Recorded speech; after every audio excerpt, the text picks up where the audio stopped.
guys, this is Dalia, your dance bestie. Welcome back to my channel, or if you're new, welcome. Today we're going to talk about how to become a better leader in social dancing. I'm going to give you my top 6 tips on how to do so, and at the end I'll give you some bonus information, so stay tuned. Tip number 1, work on yourself. Okay, this applies to beginners and intermediates and advanced. You should always be working on your own steps, especially at the beginning when you're starting to learn. It's super challenging to be doing too many things at the same time. The more you practice your steps and your technique, the more you master that, the more confident you're going to be on the dance floor, and it's going to be easier for you to keep track of the music, to be aware of whatever else is happening on the dance floor. And regardless of your level, you should always be able to do the moves by yourself before you put a lady in your hands. So let's pretend that you're telling me, no, but I'm a little bit more advanced, I don't need to work on myself, it's so difficult to even imagine that I have the lady because it's a lot of going on. Well, this is what I suggest. Let me put this example so you understand what I'm talking about. Let's say you have this really complicated pattern in which you have to do a turn, and then if you don't practice your turn, this is not complicated, but it's just an example. If you don't practice the turn, then when you're practicing with your partner or with any lady on the dance floor in social dancing, it's gonna be a disaster, yes, because you're gonna be trying to lead her and then trying to do your turn, you're gonna pull her, we don't want that. So in order to avoid that, always work on yourself first before you're ready to go and practice with someone on the dance floor. And now for number 2, dream big. What do I mean by that? Okay, so when you're a beginner, we already agreed that it's gonna benefit you to dance with everyone, regardless of the shape, height, or level. Yes, because you're gonna be learning, hopefully, that each follower feels different, yeah? So it doesn't matter if they're even the same level, they're gonna feel different. So based on that, you're gonna keep learning that you need to adjust to each follower differently. All right, so that being said, that's how you're going to learn at the beginning. But honestly, like everything in life, if you want to push yourself to be better, I strongly suggest, and this is gonna probably offend some people, but sometimes you just gotta do what you gotta do. Sorry, aspire for better. Yeah, if you're doing your job by yourself, if you're working on yourself, then you deserve to be picky at some point, and not necessarily to be picky, but to choose those people that are going to help you get better. Yeah, so someone that's a little bit more advanced than you, that's going to push you to want to become a better dancer. They can also help you by giving you feedback, and at the same time you're going to realize that, oh shoot, this is not working. Why is it not working if she's a good dancer? So then you start getting a little bit more motivated to be a better dancer. Does that make sense? And now for number 3, adjust to your follower.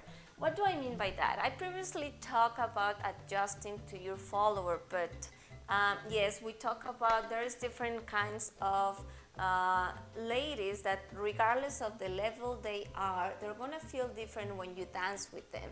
Yes, it doesn't mean one is better and the other one is worse. No, it doesn't mean anything. It just means it's a different person, different personality, different body, etc. Yeah? So that being said, it is your job to make her feel as comfortable as possible. Some of my students ask me, but how do I know what to try on her and what not?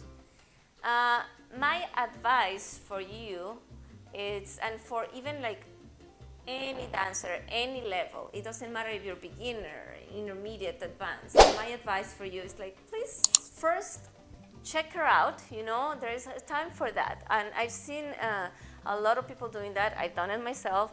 I go like close to the dance floor and I check people out, and I'm like, hey, it looks like he knows how to dance, or hey, it looks like she knows how to dance, right?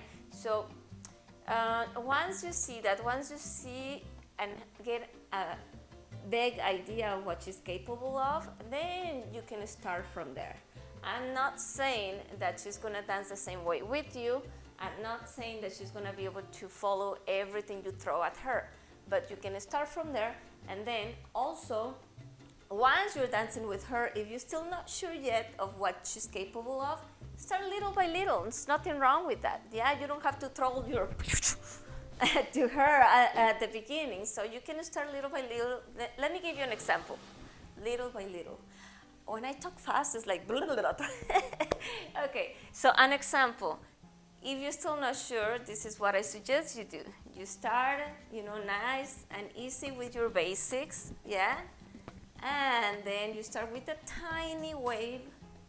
And then it's like, okay, she's doing good. All right, I'm gonna throw a nice body roll there. She's doing it good. Okay, fine. Okay, let me throw a head roll, or let me try the reverse body roll. Then you start like building up based on what you've seen and what you feel actually dancing with her. Make sense? All right, so that being said, let me give you an advice in the same concept. We talk about trying things little by little, but what if you try to do the body roll once and then she's like, right, she couldn't really do it. And then you try twice because you think, okay, maybe I didn't lead it correctly, maybe she wasn't ready. Let me try it once again. All right, sounds good. She does the same thing. And then you want to try it 3 times, 4 times. No, honestly, quit it. You tried once, didn't work. You tried twice, it didn't work. Quit.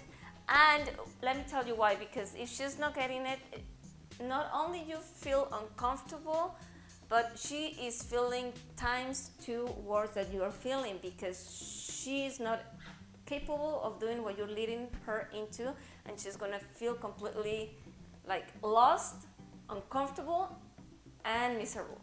And that's not what you want. And number 4, protect your follower. Okay, so this one is a little bit tricky, you guys, and let me tell you why. Because on top of everything else you have to do, you are responsible to protect her. How is this? Well, there is nothing more uncomfortable than being on the dance floor, dancing with your partner, and then she could be beginner, it doesn't matter the level, and then suddenly it's like, boom, someone steps on her. Or suddenly like a guy is like showing off, and then boom, she gets elbowed, yeah? Or someone bumped into you too. So it's like, I understand the accidents happen, but it is dangerous out there, you guys. You are the responsible one on protecting your partner, the person that you're dancing with, on those 3 minutes of the song. And even sometimes it's not even someone else's fault, it's also your fault, because let's say you're not paying attention of the surroundings, and then you dip her and she bumps her head into someone else, or things can happen. So just be very careful with those things, and also always pay attention to her visually, because maybe you're like dipping her a lot, and then she's not wearing the correct top or the correct dress. And I know it's not your fault, but just be a little bit more considerate, and I promise you that ladies are going to appreciate you so much. Okay? All right, I hope it helps. Now for number 5. Sorry guys, I had too much coffee. Okay, so now for number 5 we have dance to the music. Well, you're gonna tell me, but that requires a lot of experience. I'm only a beginner, blah blah blah. Okay, yes and no. So, no, you don't need to know a lot of steps.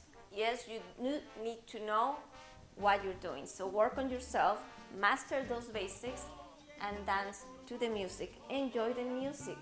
Listen to a lot of songs. Listen to them so then you can actually understand them and start playing along with those little steps that you have. Believe me, I have talked to a lot of my students and my colleagues, and we all agreed that we enjoy dancing with that person that even if they just do the basic, the crossbody lead and the underarm turn in salsa, let's say, we enjoy dancing with him more if he is dancing to the music, if he's hitting the ups and downs, the slows, and breathing and dancing with you to the music. That's more enjoyable than the guy that does all of this and blah, blah, and deep and when the song is super romantic and he's taking you to the spins and this and pretzels. It's like, well, yeah, let's give it a try. Number 6. Okay, so actually for this one, number 6, which is read your partner, and number 5, dancing to the music, is not necessarily to be a better leader, but yes, a more fun leader to dance with. All right, let's get back to number 6, which is read your partner. All right, for this one it's a little bit more tricky, you guys, because it requires a little bit more than technical skills. You can be an amazing leader, amazing. You can know how to do tricks and lifts and all the spins, and you can be a world champion, anything. I'm not asking about the level of dancing you have, but if you really want to be the man, if you really want to have a line of ladies waiting for you asking you to dance, then follow this one. All right, so we talk about tricks and lifts and all of that. We talk about adjusting to your follower, right? So by adjusting to your follower, you realize that she can turn multiple times. You realize that she can dip. You realize a lot of things because you are applying that tip that I gave you. Now, the fact that she can do it doesn't mean that she wants to do it. Does that make sense? When I go social dancing, I'm going back to number 5. I want to enjoy the song. I want to enjoy the music. I want to connect with that person as a person, not as a professional dancer or anything. And I think that's the beauty of social dancing. If you can tell the kind of person that she is, because other girls do like spinning, believe me. Other girls love dips. Other girls love showing off. Other girls like and prefer to stay calm and dance more to the music. So you have to really kind of get to know that personality in about 2 seconds, and unless you already know the person, and just go with it, just try to dance with her as a person, and believe me, you will be the man. And you're gonna see how the energy changes, I promise you. You're gonna see her smile, her eyes, that she's really enjoying herself. And it's gonna make you feel much better as a leader, as a man, and as a dancer. And now, bonus! All right, you guys, so I promised you bonus information, and this is the best of the best. If you are really serious about becoming the best of the leaders, learn how to follow. Let me tell you, the moment I started learning how to lead, a lot of things started to click in my head, like no one else could explain to me, but until the moment I put myself in his shoes. It's just like in real life, when you put yourself in someone else's shoes, it's only the moment that you start to understand what the other person needs, what the other person feels. So if you really are serious about becoming the best leader, then my advice for you is to become a follower. Learn how to be a follower So let's give it a try. All right, you guys, thank you so much for your time. I really hope this was helpful. And please talk to me, tell me if you found this helpful or if you have any other suggestions as tips. Maybe I'm missing something, or maybe you have any other questions. I would love to hear from you. And in the meantime, don't forget to show some love by liking and subscribing to my channel. And also don't forget to click on the notification button so you will not miss a thing. Thank you so much, guys, and see you next week.